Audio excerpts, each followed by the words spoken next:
Hello and welcome to session 2, voter registration. How do you register to vote? Again, throughout this session, there are various discussions to have, so please pause this clip when needed and have a discussion amongst yourselves and share your ideas. Let's start off with a discussion. Why do you have to register to vote? Do you think it should be compulsory to register to vote? Young people are much less likely to be registered to vote than older people. Let's have a look at the graph. As you can see on the graph, only 16% of 16 to 17-year-olds are registered to vote. Why might that be? This does increase to 60% when people are aged 18 to 19. Remember, at 18, you can vote in general elections. Although 60% is an increase, it is much lower in comparison to those who are aged 64 and over, which is a whopping 96%. So as you can see on the graph, this does gradually increase, but why are older people much more likely to vote than younger people? Time to discuss. Why is it that younger people are not registered to vote?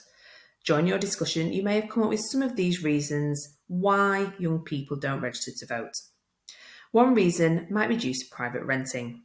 Young people are more likely to be private renters due to the cost of housing, whereas older people tend to own their own home. To register to vote, you have to provide your address, so if you're renting and moving around a lot, you might forget to re-register with your new address. Sadly, many young people are not interested in politics and don't think it will change anything. Therefore, many are not wanting to register to vote. Think about what we discussed in the last session. Remember, the youth vote is very important though. Many members of the older generation are more likely to think they have a duty to vote rather than a choice because of the way they were brought up, events, life experiences, etc. Young adults often move house more frequently, perhaps for jobs and university, so they might forget to re-register when they move. As previously mentioned, you must re-register to vote every time you change your address. And finally, the older you get, the more life experience you have. This brings awareness as to why politics matters. As a result, many people will become more interested in politics later in life.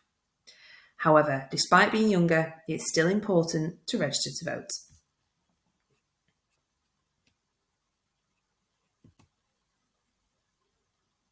What's also important to explore is why people of colour are less likely to vote.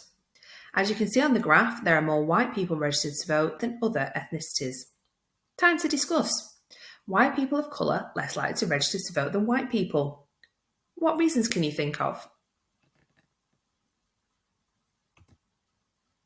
So why might this be? Here are some possible reasons. Many people of colour might be first-generation immigrants who do not meet the eligibility criteria to vote yet. As we discussed last session, you have to be 18 plus and a British, Irish citizen or a registered citizen from a Commonwealth nation.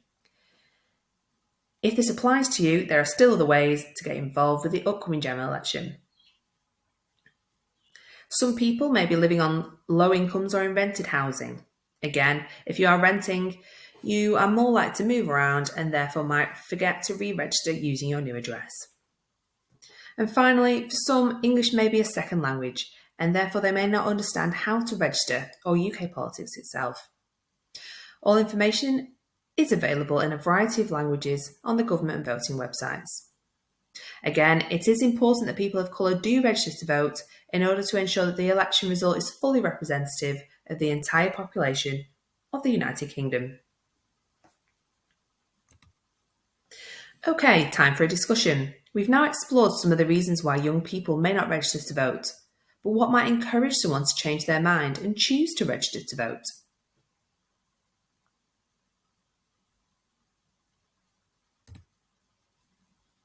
When you register to vote, your name goes on an electoral register, which lists everyone in the nation who can vote. This is used by analysts to see how many people who register actually turn out to vote. There are a number of benefits to being on the electoral register for young people. Firstly, it can improve your credit score. This can make it easier to get a loan or mortgage, which is likely to be very useful as you get older. It can even help you get a mobile phone contract. Once you are 18, you can take part in jury duty, which involves hearing court cases. However, you can only be invited to be part of jury service if you are on the electoral register, and to get on that, you need to be registered to vote. And finally, it gives you more of a say. By registering to vote, you are sharing your voice, and your views are more likely to be considered. So how do I register to vote? Firstly, you need to check your eligibility. Are you a British or Irish citizen or a Commonwealth citizen? Are you 16 plus? Then great, let's crack on with registering. Ideally, you need to have your national insurance number with you, but don't worry, you can register without it. Registering only takes 5 minutes. Scan this QR code now and register.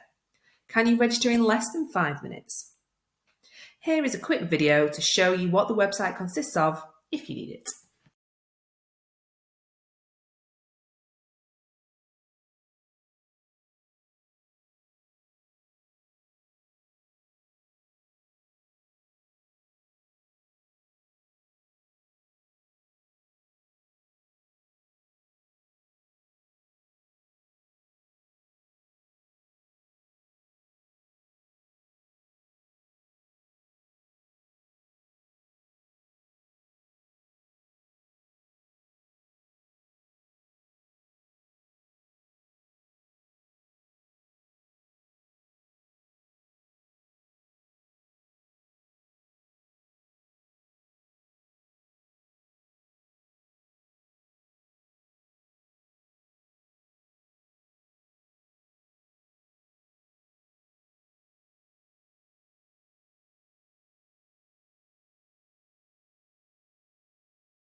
Congratulations, you've registered to vote.